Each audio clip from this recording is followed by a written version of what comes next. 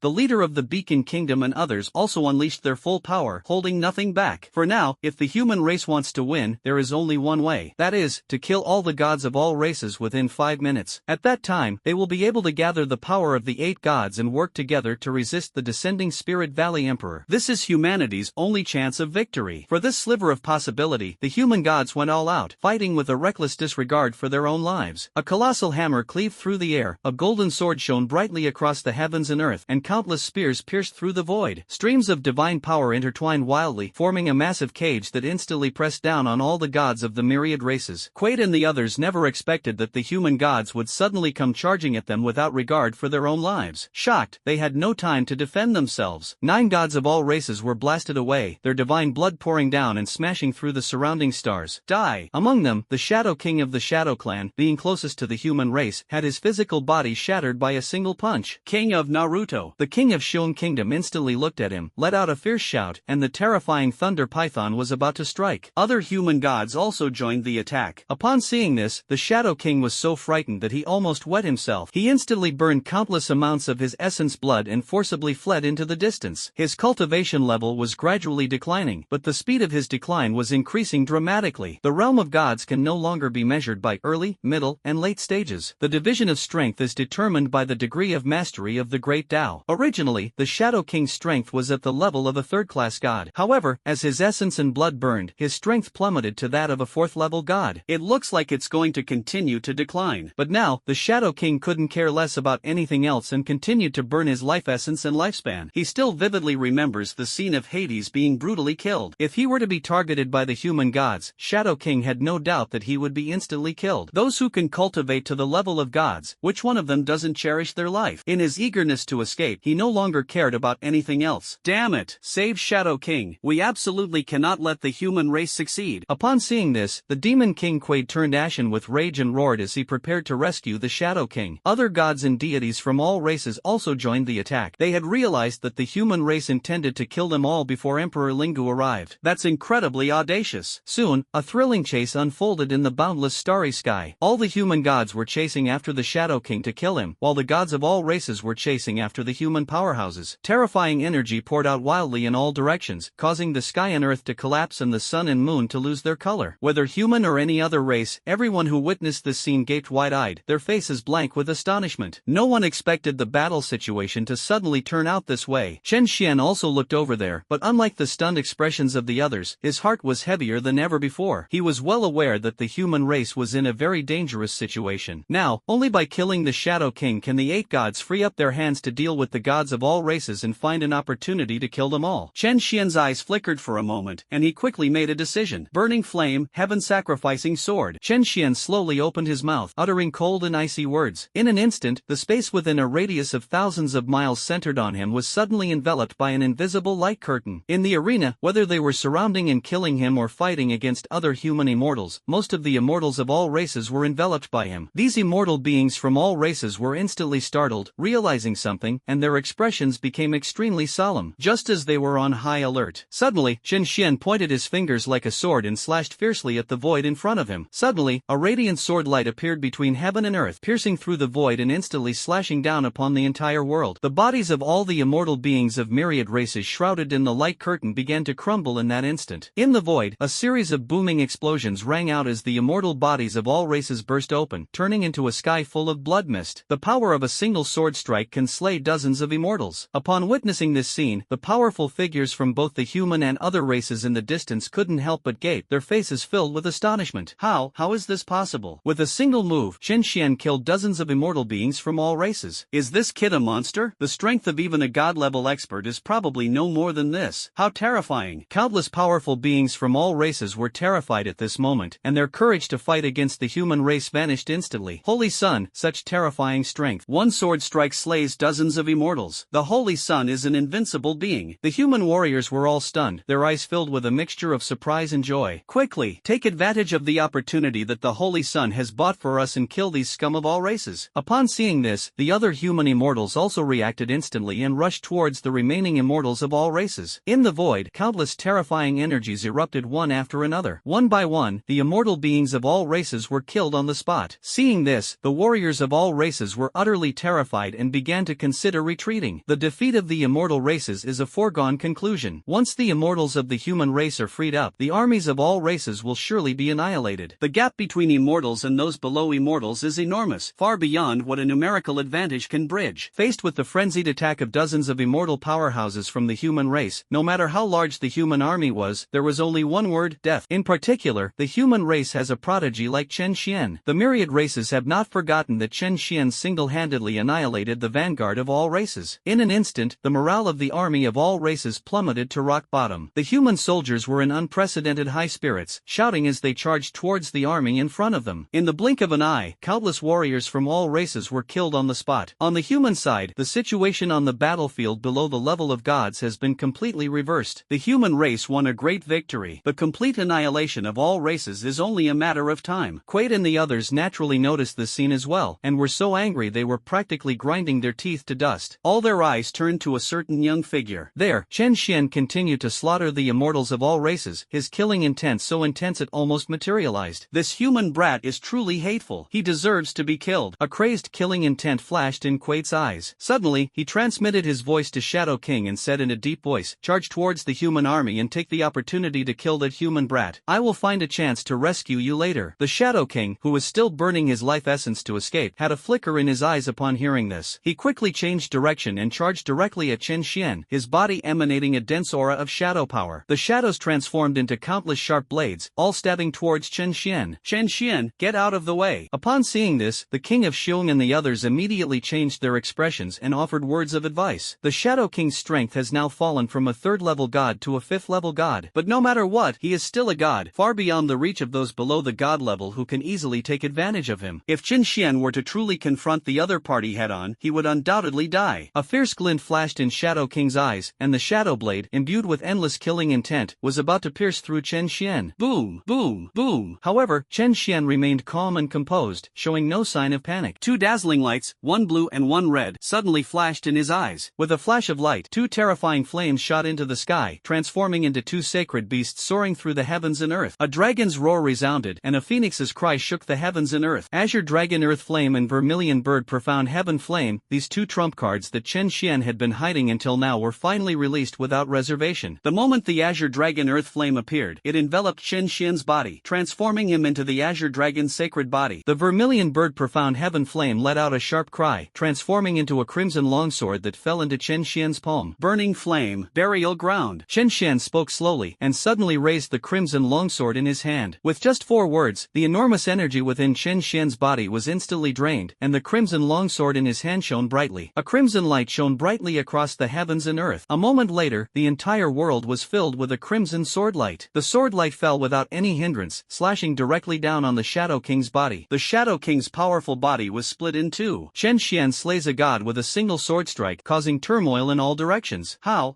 is this possible? The Shadow King stared in terror at his body, which had been cut in two, his face filled with horror. He felt his life force rapidly slipping away. Moreover, even the powerful regenerative abilities of a god-level being could not offset the damage caused by this sword strike. Every time his wound was about to heal, a terrifying flame would immediately scorch it again. In a short while, both halves of his body were completely engulfed in flames, surrounded by a ball of crimson fire. Gradually, it turned completely to ashes. The Shadow King's powerful physical body simply vanished into nothingness. After the Shadow King's physical body was completely destroyed, in the void, it seemed as if a great road was slowly emerging. That was the Shadow Path, wielded by the Shadow King. Upon the path, the Shadow King's illusory figure gradually solidified, glaring at Chen Xian with furious rage, his teeth practically grinding to powder. He fled desperately, even burning his life essence to force his cultivation level to drop, all just to survive. What kind of method is this? As a result, he did not die at the hands of the human gods, but instead fell to Chen Xian, a junior human. Human Holy Son, I will kill you. The illusory Shadow King opened his mouth, the killing intent in his eyes almost materializing. However, he had barely finished speaking. A deafening phoenix cry suddenly resounded in the the void. The terrifying fiery sword light that Chen Xian had already unleashed, yet which had not yet dissipated, suddenly transformed into a soaring phantom of a vermilion bird. The phantom of the vermilion bird opened its mouth wide and swallowed the Shadow King's great Tao. The Shadow King's path will crumble in an instant. In an instant, the heavens and earth trembled once more, and countless energies, as well as the power of the great Tao laws, poured out wildly in all directions. No, I'm not reconciled. Even the illusory Shadow King never expected that he would perish completely, and only had time to let out a roar of unwillingness. A moment later, his illusory image also completely disappeared. The King of Shadows has fallen. Moreover, he was killed by Qin Xian with a single sword strike. A moment later, a loud explosion suddenly came from the sky. The entire void trembled, countless blood clouds rolled, and countless bolts of lightning exploded, as if mourning the fall of this powerful god. Deep within the boundless starry sky, where the Shadow Clan's ancestral star was located, a great sun instantly crashed down. Blood-red clouds shrouded the sky above the ancestral star. The Shadow Clan's ancestral star was even shaking violently, as if countless cries of alarm were echoing out, carrying endless fear. The death of the Shadow King dealt a huge blow to the entire Shadow Clan. Countless humans and countless other races, upon witnessing this scene, couldn't help but gape in astonishment. No one expected that the second god to fall today would be the work of Qin Xian. Even the powerful gods were stunned, somewhat incredulous. Qin Xian, he actually slew a god? The king of Xiong Kingdom's eyelids twitched, and he couldn't help but gasp. He was once again shocked by Qin Xian's terrifying power. This young man seems to have no limits. Is there anything he can't do? It should be noted that even though the Shadow King had already been severely injured and his strength had been weakened to the extreme, he was still a god. The fact that Qin Xian was able to slay a god shows that his strength is not to be underestimated. Good